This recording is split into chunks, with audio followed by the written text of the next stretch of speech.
हल्दीराम के स्नैक्स बेचने के लिए कंपनियां 7 खरब 5 अरब रुपए देने को तैयार। इक्विटी फर्मों ने हल्दीराम का सेब खाने के लिए 8 से $8.5 अरब बोले तो 66,400 से लेकर 70,500 करोड़ रुपए का ऑफर किया है, मगर कंपनी सेब तो दूर चटनी भी नहीं दे रही।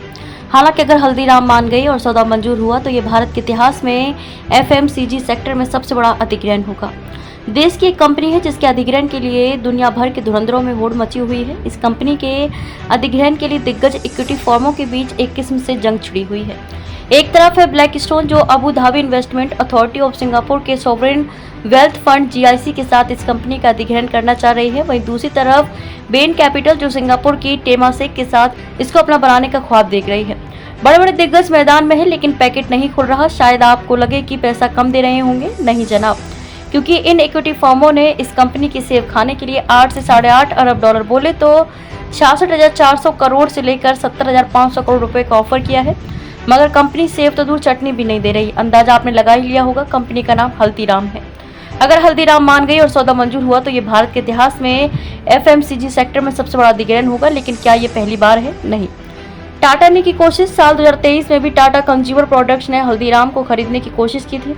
तब टाटा ने 51% हिस्सेदारी लेने की बात सामने आई थी, मगर बाद में पता चला कि हल्दीराम ने अपनी वैल्यूएशन को $10 अरब आंका था, जो टाटा के हिसाब से बहुत ज्यादा था। अब इस बात को कुछ ही महीने हुए हैं और कंपनी को इतने पैसे देने वाले मिल गए हैं। अब ऐसे में सवाल उठता है कि आखिर ऐसा क्या है इस कंपनी में। दरअसल कंपनी में नहीं, बल्कि देश के स्नैक्स मार्केट में यूरो मॉनिटर इंटरनेशनल के अनुसार भारत के स्नैक्स मार्केट तकरीबन $6.2 अरब 50,000 करोड़ रुपए का है और हल्दीराम की इसमें करीब 13% की हिस्सेदारी है।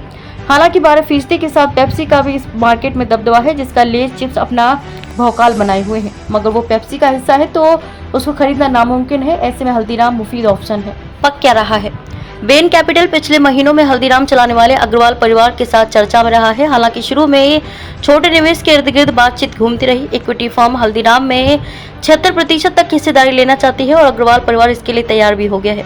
हालांकि इस अधिग्रहण में स्नैक्स व्यवसाय का विलय ही होगा, रेस्टोरेंट चेन परिवार के पास रहेगा। शायद यही वो पॉइंट है जहां बात अटकी हुई है। वैसे डील को भारतीय प्रतिस्पर्धा आयोग CCI ने अपनी मंजूरी दे दी है। दोनों दावेदारों का लक्ष्य अगले कुछ महीनों के भीतर NCLT की मंजूरी से विलय के साथ साथ सौदे को अंतिम रूप देना है। रही बात हल्दीराम की, तो कंपनी की स्थापना 1937 में हुई थी। नमकीन, चिप्स, मिठाई और बेवरेज सहित अलग अलग प्रकार के स्नैक्स और फूड आइटम बनाती है। भारत समेत दुनिया जहां में सेब फैलाए हुए हैं।